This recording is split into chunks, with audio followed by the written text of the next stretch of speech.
Everyone, my name is Nidhi Bhatnagar and welcome you all in this channel. तो आज की video में हम क्या सीखेंगे, देखो आज का वीडियो जो है वो है क्लास 7 का द मुगल एम्पायर। एनसीईआरटी की बुक से लिया गया चैप्टर है और आपके लिए कुछ अच्छी सी स्लाइड्स मैंने प्रिपेयर की हैं। चैप्टर की एक एक लाइन इस स्लाइड के अंदर है, कोई लाइन आपकी नहीं छूटेगी। तो चलो विदाउट डिले अपने वीडियो को शुरू करते हैं। अब ये जितनी भी तस्वीरें आप देख रहे हैं सब मुगल राजाओं की तस्वीरें हैं, ठीक है। अब आ जाइए, देखिए यहाँ पे ruling as large a territory as the Indian subcontinent with such a diversity of people and culture was an extremely difficult task for any ruler to accomplish in the Middle Ages।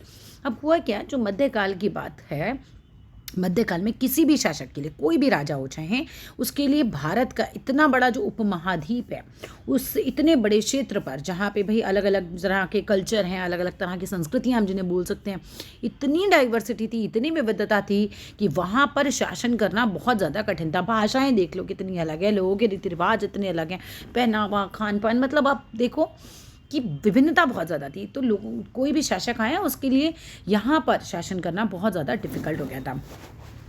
Quite in contrast, अगर हम इसके बिल्कुल ही विरोधाभासी बात करें, बिल्कुल contrast में बात करें, टू देयर प्रोसीडर्स। प्रोसीडर्स कौन होते हैं, जैसे उनके पूर्वज अगर हम बात करते हैं, किसके पूर्वज, मुगलों के पूर्वज। The Mughals created an empire and accomplish what had to seem to possible for one short period of time. देखो हुआ क्या था, जो मुगल के जो कह सकते हैं उनके जो दादा हैं, परदादा हैं, जो भी उनके पुराने जो भी पूर्वज हैं हम कह सकते हैं, वो लोग तो ऐसा नहीं कर पा रहे थे कि हमारे इतने बड़े सब कॉन्टिनेंट पे, बिकॉज उस वक्त इंडिया ऐसा नहीं था कि भाई छोटा सा इंडिया हो। उस वक्त नेपाल है, पाकिस्तान है, ये सब आसपास के जितने भी एरिया आपको दिखाई देते हैं, सब इंडियन सब कॉन्टिनेंट में आते हैं, इसीलिए इसको इंडियन सब कॉन्टिनेंट बोला जा रहा है। तो मुगल के जो भी पूर्वज आए वो लोग तो नहीं कर पा रहे थे, लेकिन छोटी छोटी अवधियों के लिए आते थे और फिर चले जाते थे, उनसे नहीं हो पाया इतना शासन। लेकिन मुगलों ने जब वो लोग आए तो उन्होंने बहुत ज़्यादा अपना कंट्रोल कर लिया था, ठीक है। दे एक्सपैंड द किंगडम, उन्होंने अपनी from the later half of the 16th century.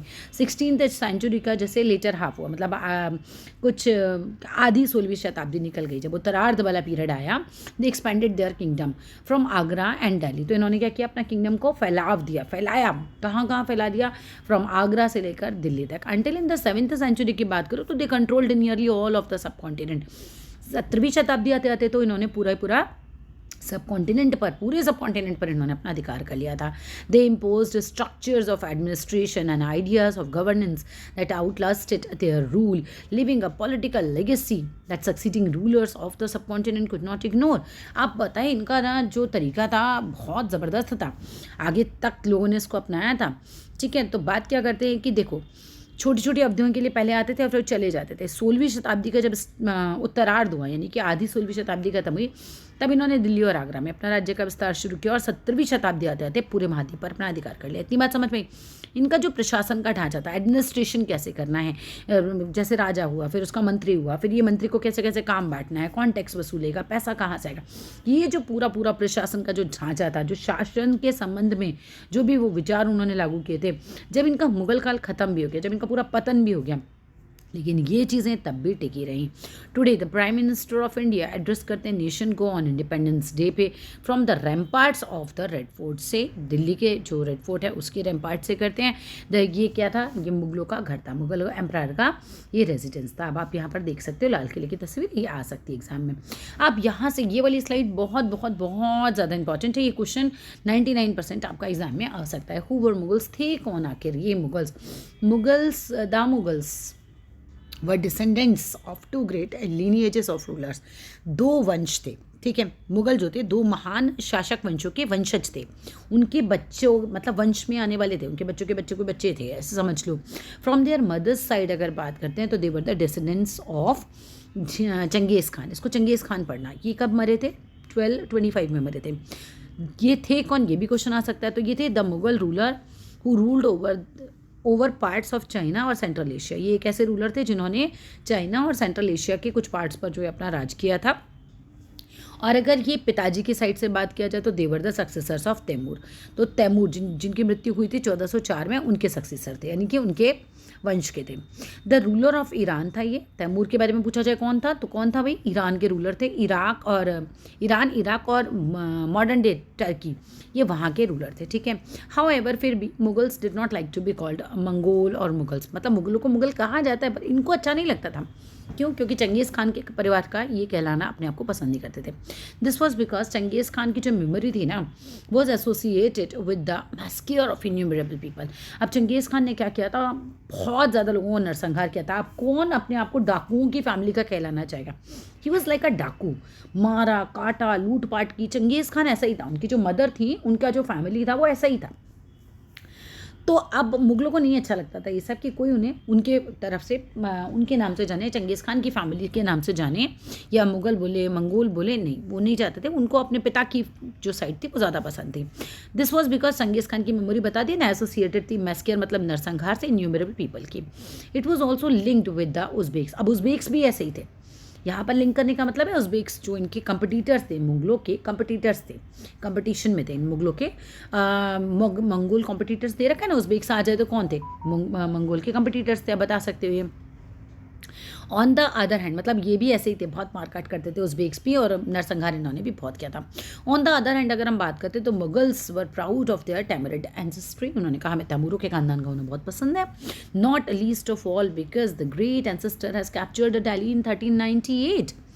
अब क्या हुआ, तैमूर वंश का होने पे उन्हें गर्व इसलिए ज़्यादा महसूस होता था क्योंकि उनके जो पूर्वज थे ना, तैमूर वंश वालों के जो पूर्वज थे, 1398 में उन्होंने दिल्ली पर कब्जा कर लिया था। ये तो बहुत बाद में है, 1526 के आसपास की बात चल रही है अब, लेकिन ये तो बहुत बाद में आए हैं। मतलब इनके तो बहुत पूर्वज जो थे, जो तैमूर डायनेस्टी के थे, वो तो दिल्ली पर बहुत पहले कब्जा कर चुके थे। बात अलग है वो टिक नहीं पाए थे, बात यही हुई ना शुरू में कि टिक नहीं पाए थे। आए तो थे बहुत, इनके पहले भी आए थे, टिक नहीं पाए थे, चले गए थे। ये लोग टिके थे।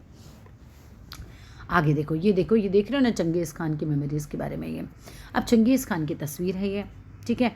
अब ये देख रहे हो, ये सब चंगेज़ खान है, और ये आई थिंक तैमूर हैं, और ये चंगेज़ खान है।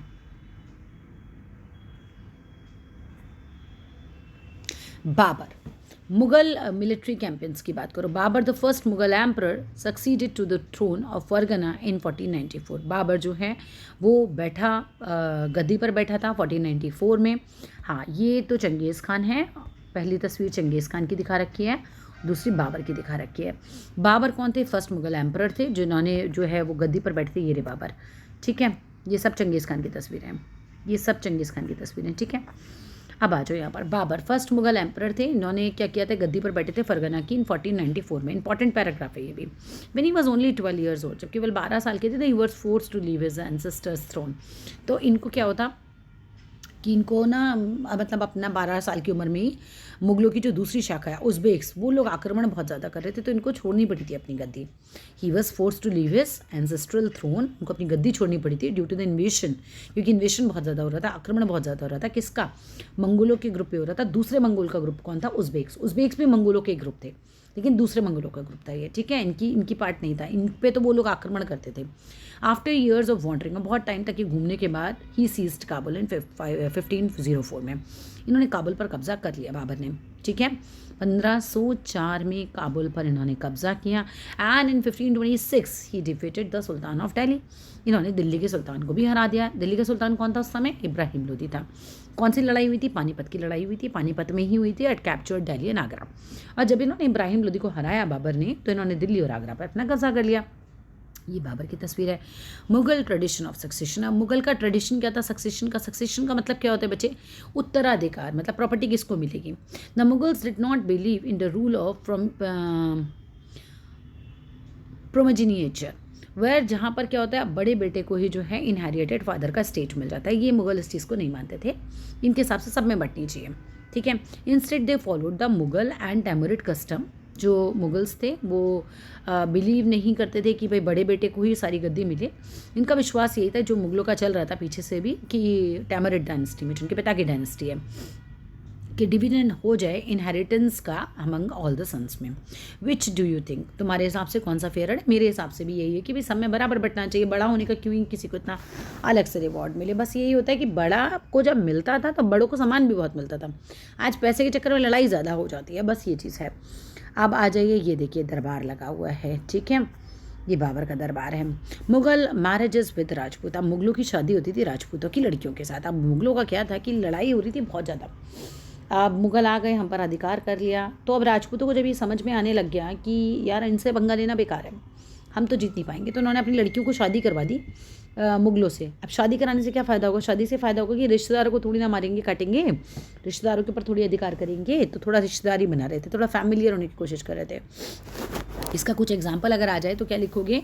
The mother of Jahangir was a Kachhwahi princess. जो जहांगीर की माँ थी वो एक कच्छवा प्रिंसेस थी, डॉटर थी राजपूत रूलर की, अंबर के, मॉडर्न डे जयपुर है वो जो जगह, और मदर जो थी शाहजहां की वो एक राठौर प्रिंसेस थी। ये डॉटर थी राजपूत रूलर की मारवाड़ के, जो कि जोधपुर के थे। ये पॉइंट अच्छे से याद कर लेना।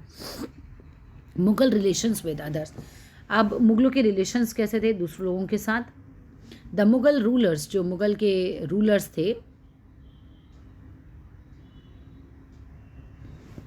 क्या कर रहे थे? कॉन्स्टेंटली अगेंस्ट थे रूलर्स के खिलाफ, और who refuse to accept their authority. अब लगातार ये उनसे लड़ रहे थे जो भी इनके अथॉरिटी को स्वीकार नहीं कर रहा था।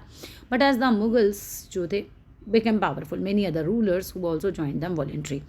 बट अगर हम बात करते हैं, देखो जब मुगल शक्तिशाली हो गए ना, तो कई अन्य शासक जो थे उन्होंने अपनी स्वेच्छा से कह दिया कि ठीक है, आप हमसे बड़े हैं, आपकी सत्ता हमसे ज़्यादा है, हम आपके अधीन हो गए। ये कुछ लोगों ने तो स्वीकार कर लिया। The Rajput are a good example of this. तभी तो राजपूतों ने अपनी बेटियों की शादियाँ करा दी थी इनसे। Many of the married the daughters into Mughal families and receive high positions. अब मान लीजिए कि मुगल की एक पत्नी है राजपूत। अब राजपूत जो पत्नी है वो अपने भाई को, अपने पिता को अच्छी पदवियाँ दिला देगी, आराम से पावर में आ गई अब वो। But many resisted as well. लेकिन ऐसा नहीं था कि सारे के सारे राजपूत या सारे के सारे लोग इनको फॉलो कर रहे थे, एकदम इनके आगे झुक गए थे। नहीं, कुछ ने बहुत विरोध भी किया इस चीज़ का। सिसोदिया राजपूत ऑफ मेवाड़। अगर विरोध के बारे में पूछा जाए किसने किया विरोध, तो सिसोदिया राजपूतों ने किया था, जो कि मेवाड़ के थे। उन्होंने एक्सेप्ट करने से मना कर दिया था मुगल अथॉरिटी को for a long period of time तक के लिए। वंस डिफीटेड, एक बार ये हारे। हाउएवर फिर भी दे वर ऑनरेबली ट्रीट किया गया मुगलों के द्वारा। जब ये हारे सिसोदिया राजपूत, तब भी मुगलों ने क्या किया? इनको बहुत ही तमीज़ से, बहुत ही इज्जत के साथ इनको ट्रीट किया और इन्हें वापस कर दी इनकी लैंड, गिवन देयर लैंड्स। और लैंड को जो इन्होंने वापस किया उसको वतन कहा जाता था। बैक एज असाइनमेंट, वतन जागीर है आपकी, आप वापस ले लो। द केयरफुल बैलेंस वो रखते थे, defeating but not humiliating their opponents. अब वो कितने मतलब दिमाग कितना था मुगलों में, तो रहना तो यही था।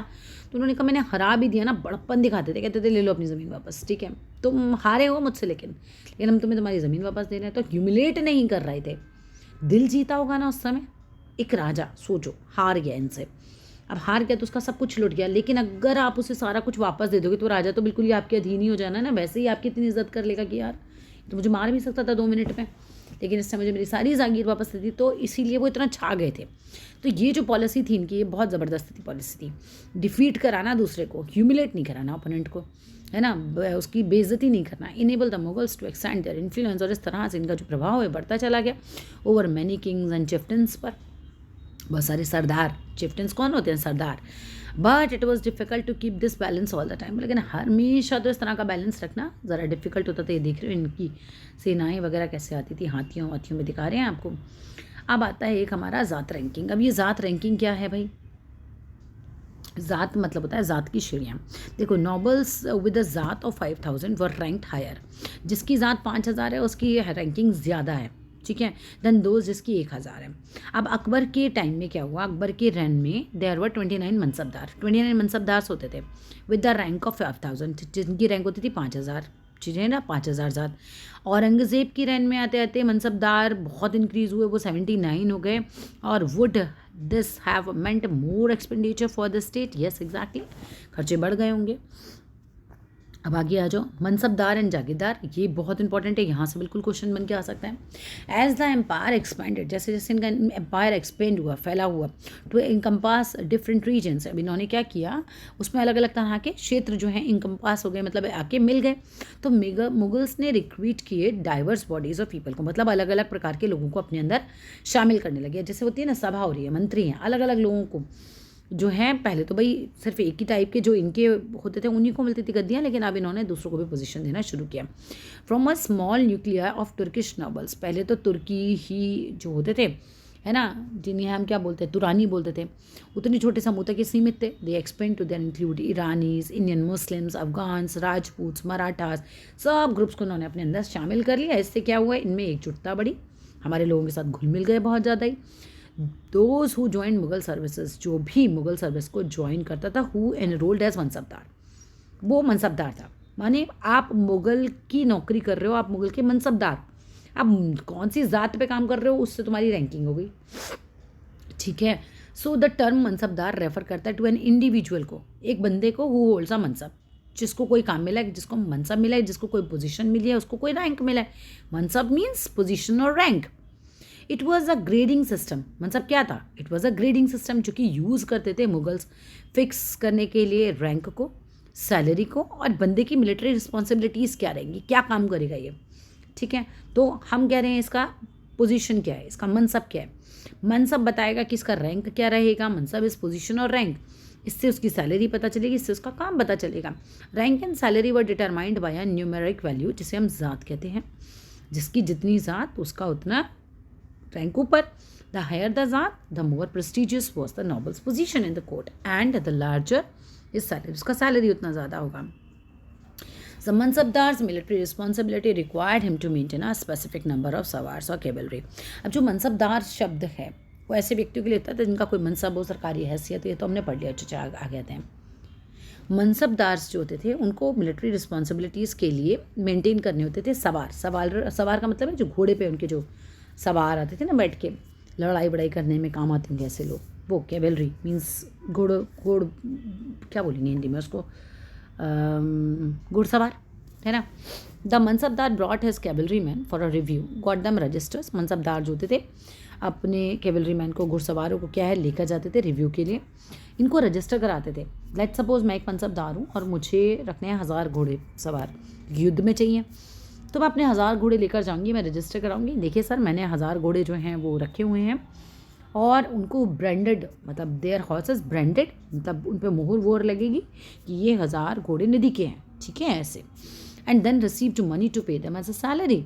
अब घोड़सवारों को सैलरी भी तो देनी है मुझे, तो मुझे गवर्नमेंट यानी कि मुगल्स जो हैं पैसा देंगे इन सबको सैलरी देने के लिए, क्योंकि मैं तो मनसब हूँ, मैं तो मतलब मनसबदार हूँ, मैं इनके अधीन काम कर रही हूँ, मैंने इनके लिए घोड़े रख रखे हैं युद्ध में करने के लिए, मैं तो इनके लिए सर्विस कर रही हूँ एक तरीके से, ऐसा होता था। मनसबदार रिसीव करते थे अपनी सैलरी को एज रेवेन्यू असाइनमेंट्स में, जैसे हम जागीर बोलते थे ये जागीर तुम्हारी है। समवट इक्ता जो हमने पिछले चैप्टर में पढ़ा है इक्ता की तरह ही होती थी, लेकिन इक्ता में क्या होता था, इक्तादार को वहीं रहना पड़ता था, इनको नहीं रहना पड़ता था, ठीक है। आप जागीर देती, मान लो मैं मनसबदार हूँ, मैंने बताया आपको, और मुझे क्या दिया गया कि ये जो लैंड है इतना 5 गाँव है, ये आपको मिल गई, आपकी जागीर है। अब इस जागीर पे से जितना भी टैक्स कलेक्ट होगा वो आपकी सैलरी हो जाएगी, अब उस सैलरी में से आप अपने घुड़सवारों को सैलरी दे देना, ठीक है ना। बट अनलाइक मुक्तीज़ में क्या होता था, most mansabdar did not actually reside और एडमिनिस्ट्रेटर या जागीर। अब ये मुझे, मेरा काम ये नहीं कि मैं इन गाँव की देखभाल करूँगी, बस इससे जो टैक्स का पैसा आएगा मेरा मतलब सिर्फ उससे है, समझ रहे हो। इक्तादार को देखना पड़ता था वहाँ पे, इक्तादार का काम अलग था, इक्तादार को वहाँ रहना पड़ता था, देखना पड़ता था।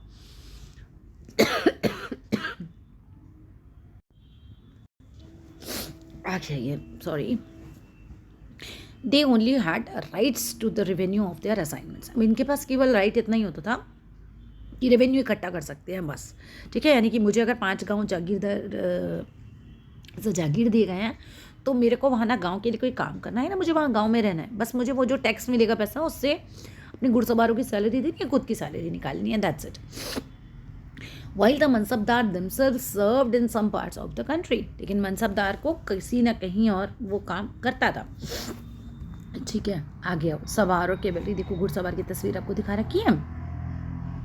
अब इन अकबर सरान दीज जागीर्स पर केयरफुली ऐसा असेस की गई, सो दैट देयर रेवेन्यूज़ वर रफली इक्वल हो जाते थे उनकी सैलरी में एज अ मनसबदार। देखो एक मनसबदार है, ठीक है, अब उसकी सैलरी कितनी होनी चाहिए, तो इसके लिए क्या किया गया, अकबर के टाइम पर बहुत ज़्यादा मतलब केयरफुली जो है ऐसा मतलब देखा गया कि भाई इसको इतनी जागीर मिली है कि इसकी इतनी सैलरी, इतने घुड़सवारों की इसकी सैलरी निकाल ली। By Aurangzeb's reign that was no longer the case and the actual revenue collected was often less than the granted sum. जबकि औरंगजेब के टाइम पे ऐसा नहीं था, है ना। अकबर के टाइम पर हम समझो बात को कि जागीरों का बहुत सावधानी से आकलन किया गया ताकि जो भी राजस्व इनको मिल रहा है वो मनसबदार के वेतन के तकरीबन बराबर हो जाए। लेकिन औरंगजेब के शासनकाल तक पहुँचते पहुँचते स्थिति बिल्कुल बदल गई। अब जो प्राप्त राजस्व हो रहा था वो मनसबदार के वेतन से बहुत कम था, इसने बहुत संख्या भी तो बहुत बढ़ा दी थी ना। There was also a huge increase in the number of mansabdars, क्योंकि मनसबदार्स की संख्या तो बहुत ज़्यादा बढ़ गई थी औरंगजेब का टाइम आते आते, which mean a long wait before they received a jagir. बहुत सारे मनसबदार हो गए तो जागीर के लिए वेट करना पड़ता था। जैसे मान लो अगर 50 लोग आ गए उस लाइन पे, जहाँ मतलब 500 लोग आ गए जहाँ 50 का काम है, तो क्या है, अब बारी बारी करके मिलेगी ना जागीर। तो होता था क्या, these other factors created a shortage of number of jagirs, क्योंकि इससे जागीर की जो है शॉर्टेज हो गई। इसका रिजल्ट ये हुआ कि मेनी जागीरदार ट्राई करने लगे to extract as much revenue as possible. ये रेवेन्यू निकालने लगे, जितना ज़्यादा पॉसिबल है उतना रेवेन्यू निकाल लो, वाइल दे हैड अ जागीर। इन्हें लगने लगा कि इस समय हमारे पास जागीर है तो हम जितना मर्जी यहाँ से पैसा टैक्स जो है वसूल कर लें, तो ये शायद अत्याचार भी करेंगे, है ना, ऐसे तो कोई देगा नहीं इतना बहुत ज़्यादा पता। Aurangzeb was unable to control this development. अब औरंगजेब के टाइम पे अत्याचार बहुत बड़ा था, वो ये इस डेवलपमेंट को कंट्रोल नहीं कर पा रहा था in the last years of his rain, जब उसका शासन का चल रहा था। And the pageantry therefore suffered tremendously.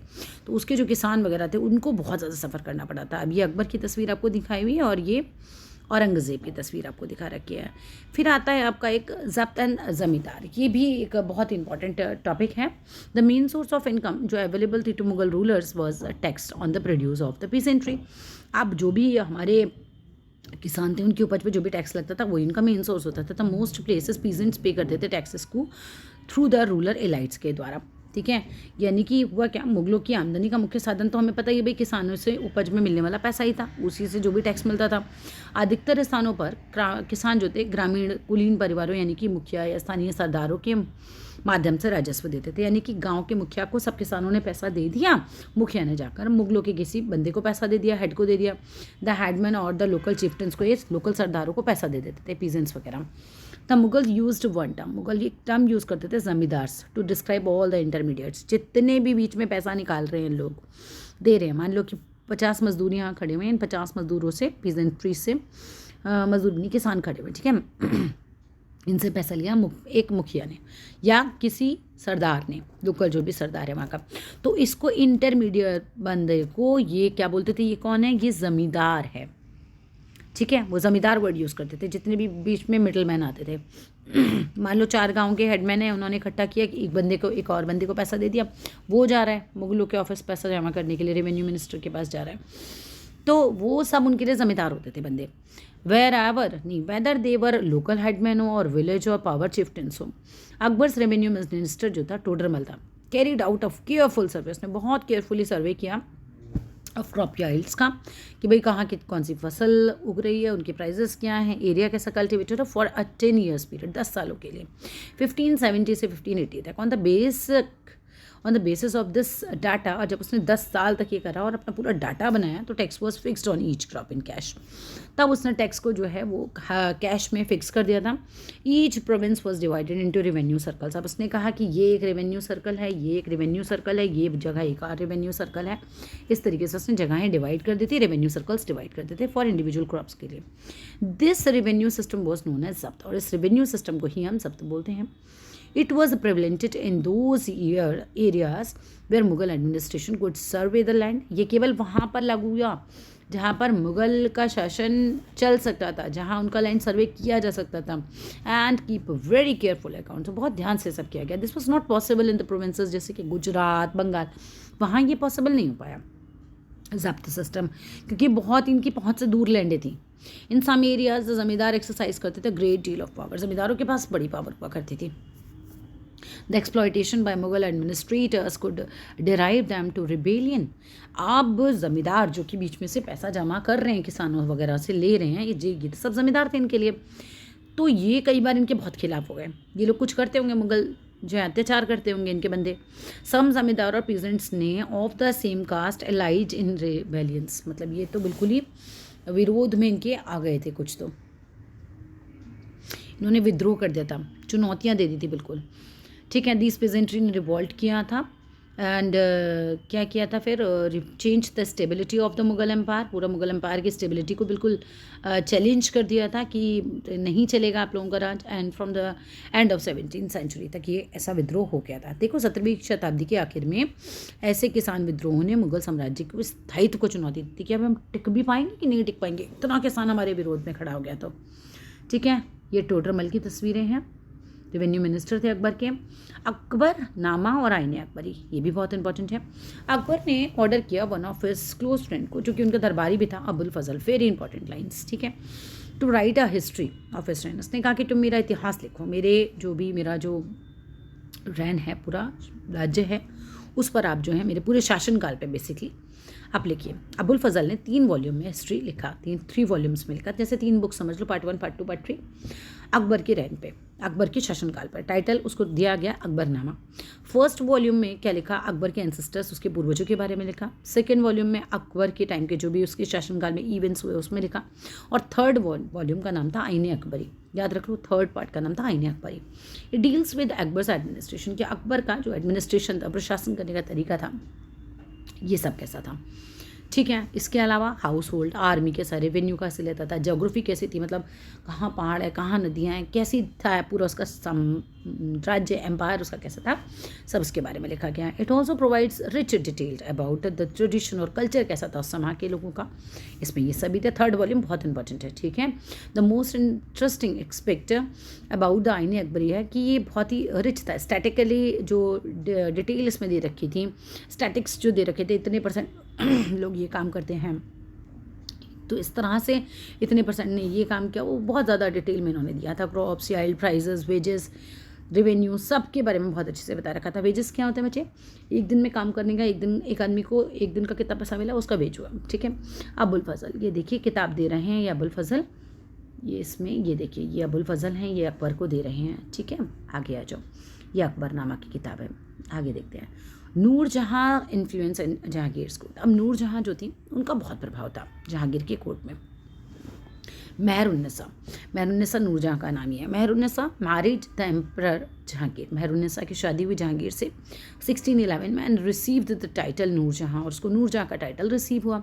She remained extremely royal and supportive to the monarch, वो बहुत सपोर्ट करती थी राजा को, बहुत लॉयल थी उसके प्रति।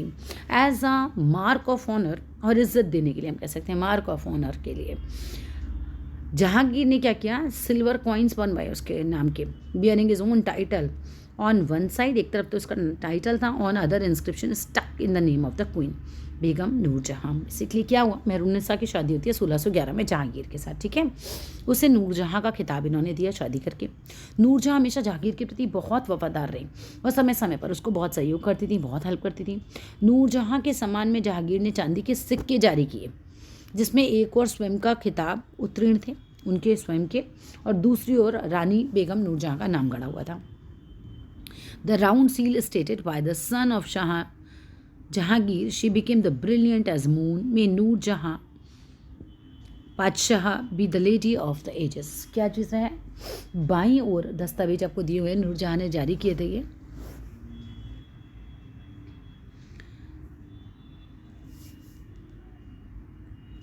फरमान है या चौकोर मुहर हमें बताती है, यहाँ पर आगे दे रखी होंगी, ये नूरजहाँ है, ये मोहर की तस्वीर इसमें रह गई है, ठीक है, आपकी बुक में होगी, ठीक है। अब उसमें क्या लिखा हुआ है, गोल मुहर है जिसमें लिखा है शाह जहांगीर के प्रताप से महारानी चंद्रमा जैसी वैभवशाली बन गई हैं। हम कामना करते हैं कि नूरजहाँ बादशाह इस युग की सर्वोत्तम महिला बने। बहुत इंपॉर्टेंट नहीं है, ये नूरजहाँ की तस्वीर है। अब सुलह कुल क्या है, वेरी इंपॉर्टेंट, ये बहुत इंपॉर्टेंट है, सुलह कुल अब अच्छे से पढ़ लेना।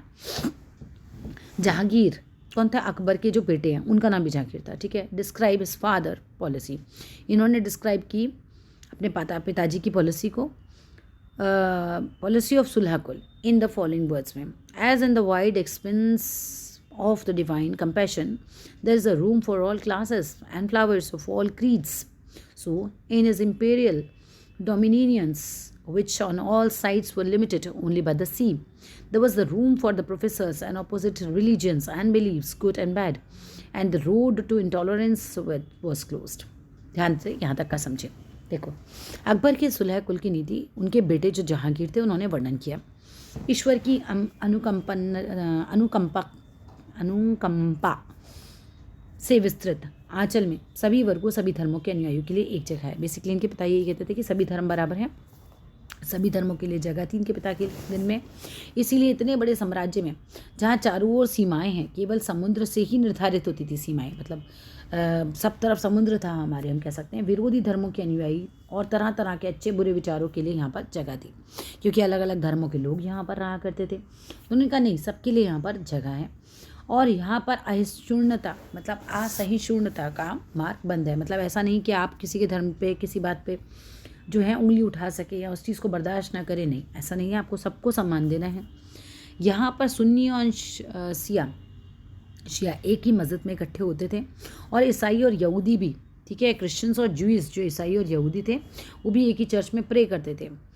ही कॉन्स्टेंटली, वो लगातार क्या करते रहे, फॉलो करते रहे प्रिंसिपल्स को, यूनिवर्सल पीस के, सुलह कुल को, मतलब कि सब लोग जो हैं मिलजुल कर रहे। बेसिकली अकबर यही चाहते थे, सभी धर्मों का सम्मान करते थे, सभी को समान समझते थे, और कहते थे कि मतलब ये नहीं करना है कि कोई एक धर्म दूसरे धर्म के लोगों का खिलाफ रहे, ठीक है। ये जहांगीर की तस्वीर आपको दिखा रखी है, the Mughal empire in the 7th century and after. अब बाद में इनका क्या होता है, देखो। The administrative and the military efficiency of the Mughal empire lead to great economic and commercial prosperity. अब मुगल साम्राज्य का जो भी प्रशासनिक, जो भी जैसे वो अपना काम संभालते थे, पूरा मिलिट्री एफिशिएंसी थी, सैनिक कुशलता भी उनके अंदर बहुत ज़्यादा थी, एडमिनिस्ट्रेटिव चीज़ें भी उनकी बहुत अच्छी थी। इससे क्या हुआ, ये आर्थिक रूप से बहुत समृद्ध हो गए, इन पे पैसा बहुत ज़्यादा आ गया, कमर्शियल प्रोस्पेरिटी इनकी बहुत ज़्यादा हो गई। इंटरनल ट्रैवलर्स आए, इनके बारे में डिस्क्राइब किया कि फेबल लेंथ ऑफ वेल्थ है ये जगह, मतलब बहुत पैसा है इस जगह पे, है ना। विदेशी यात्री आते थे और हमारे देश को बहुत धनी उन्होंने बताया। But the is the same visitors, यही सेम विजिटर्स आते थे और क्या भी कहते थे, वो also appalled at the state of poverty. लेकिन वो क्या कहते थे, अपनी मतलब बताते थे कि भाई अपनी किस्से कहानी उन्होंने वर्णित किया, परंतु यही ना दरिद्रता को भी बहुत ज़्यादा देखते थे और बिल्कुल विस्मित रह जाते थे, बिल्कुल अपैल्ड एट, मतलब चौंक जाते थे कि इतने अमीर एक तरफ इतने गरीब। द एक्साइटेड नहीं existed side by side with the greatest opulence, मतलब उन्होंने कहा कि यहाँ गरीबी उतनी ज़्यादा है। The rain informed us the highest ranking mansabdars for only 445, बाकी 8000 बहुत नीचे। अब मनसबदार जिनकी रैंकिंग 445 है उनको तो ज़्यादा पैसा मिल रहा है, बाकी जो अभी 8000 है उनको बहुत कम मिल रहा है। तो द स्मॉल नंबर मेरा मतलब कितना था, 5.6% of the total number of mansabdar receive करते थे 61.5% of the total estimate revenue of the empire as a salary, बाकी दूसरे ले जाते थे and their troopers. The Mughal emperors and their mansabdar spend करते थे ग्रेट डील ऑफ अपनी इनकम को, अपनी सैलरी को, अपने गुड्स को बहुत ज़्यादा स्पेंड करा करते थे। दिस एक्सपेंडिचर बेनिफिट मिलता था इससे आर्टिशंस को, पेजेंट्री को, क्योंकि वो उनसे सामान खरीदते थे, गुड्स वगैरह जो भी वो प्रोड्यूस करते थे खरीदते थे। अब मुगल एम्परर जो भी इन्हें सैलरी देते होंगे मनसबदार्स को, उससे ये चीज़ें खरीदते थे और जिनसे खरीदते थे उन्हें फ़ायदा होता था। But the scale of revenue collection left very little for investment in the hands of primary producers, the peasantry, the artisans, वो लोग बहुत गरीब रह गए। The poorest among them lived from hand to hand, बेचारे हैंड टू माउथ रह जाते थे, बिल्कुल खाने पीने को भी बहुत हार्डली होता था इनके पास, and they could hardly consider investing in additional resources, और बाकी चीज़ें ये लोग नहीं खरीदते थे जो गरीब वाले लोग होते थे। Tools and supplied to increase productivity, मतलब ये नहीं खरीद पाते थे इन टूल्स को अपनी प्रोडक्टिविटी बढ़ाने के लिए। एंड वेल्दियर जो पेसेंट्री थी, आर्टिशंस ग्रुप थे, मर्चेंट्स थे, बैंकर्स थे, वो बहुत प्रॉफिट कमाते थे इकोनॉमिक वर्ल्ड में। इनॉमरस वेल्थ, बहुत पैसा था, and resources commanded by Mughals elite made them an extremely powerful group, क्योंकि इन पे पैसा बहुत आ गया, इनके रिसोर्सेज बहुत ज़्यादा हो गई, तो बहुत पावरफुल ग्रुप बन गया था in the late 7th century तक आते आते। As the authority of Mughal empire slowly decline हुई, तो हिज जो सर्वेंट्स थे emerge as a powerful centers in the power of the regions. They constituted new dynasty, अब जो भी इनके जो बचे कुछ सर्वेंट्स वगैरह थे उन्होंने नई नई डायनेस्टीज़ बनाई and held the command of province like Hyderabad है, अवध है। Although they continue to recognize the Mughal empire in Delhi as their master by 18th century, and province of the empire had consolidated their independent political identities। बात को अच्छे से समझ लो। देखो पीछे से कहानी समझते हैं कि मुगल सम्राट और उनके जो भी मनसबदार थे वो अपने आय का बहुत बड़ा भाग वेतन और वस्तुओं पर लगा देते थे, है ना। मनसबदार वगैरह जो थे वो वेतन बांट देते थे अपने केवलरीज को और बहुत सारी वस्तुएं खरीदते थे। जो भी वो खर्च करते थे उससे जो भी जिनसे खरीद रहे हैं, जैसे कि शिल्पकार हो गए या किसान हो गए, उनको बहुत लाभ होता था, चूँकि वे वस्तुओं और फसल की पूर्ति करते थे, ठीक है ना। परंतु राजस्व का भार इतना अधिक होता था इन लोगों पर, तो टैक्सेस इतना देना पड़ता था कि प्राथमिक जो उत्पादक थे, जो प्रोड्यूसर थे, जो किसान वगैरह थे और शिल्पकार थे, उनके पास निवेश के लिए बहुत कम पैसा बचता था, तो वो निवेश नहीं कर पाते थे, नई नई चीज़ें नहीं खरीद पाते थे, बिल्कुल पेट भी मुश्किल से भरता था। और हम ये कह रहे हैं कि वो महाजन वगैरह इसका बहुत लाभ उठाते थे, व्यापारी बहुत लाभ उठाते थे, और मुगलों के जो कुलीन वर्ग थे जिन पे पैसा बहुत ज़्यादा था, उन पे संसाधन भी बहुत ज़्यादा थे, और 17वीं शताब्दी के अंतिम वर्षों में बहुत ज़्यादा ये शक्तिशाली हो गए। जैसे जैसे मुगल सम्राट का पतन हुआ, वैसे वैसे विभिन्न क्षेत्रों में सम्राट के जो भी सेवक थे उन्होंने स्वयं की सत्ता को शक्तिशाली केंद्र वो बनाने लगे। इनमें से कुछ नए वंश स्थापित हो गए, जैसे हैदराबाद का, अवध का, ये नया इन्होंने अपना नियंत्रण स्थापित किया। यद्यपि वे दिल्ली के मुगल सम्राट को स्वामी के रूप में मान्यता देते रहे। दिल्ली में जो भी मुगल सम्राट थे उनको बोलते रहे कि ये हमारे स्वामी हैं, तथापि 18वीं शताब्दी तक साम्राज्य के प्रति कई प्रांत अपनी स्वतंत्र राजनीतिक पहचान खो चुके थे, यानी कि लगभग ये खत्म हो चुके थे। And that's all in this video अच्छा लगे तो लाइक करना, शेयर करना, चैनल को सब्सक्राइब करना। Thank you.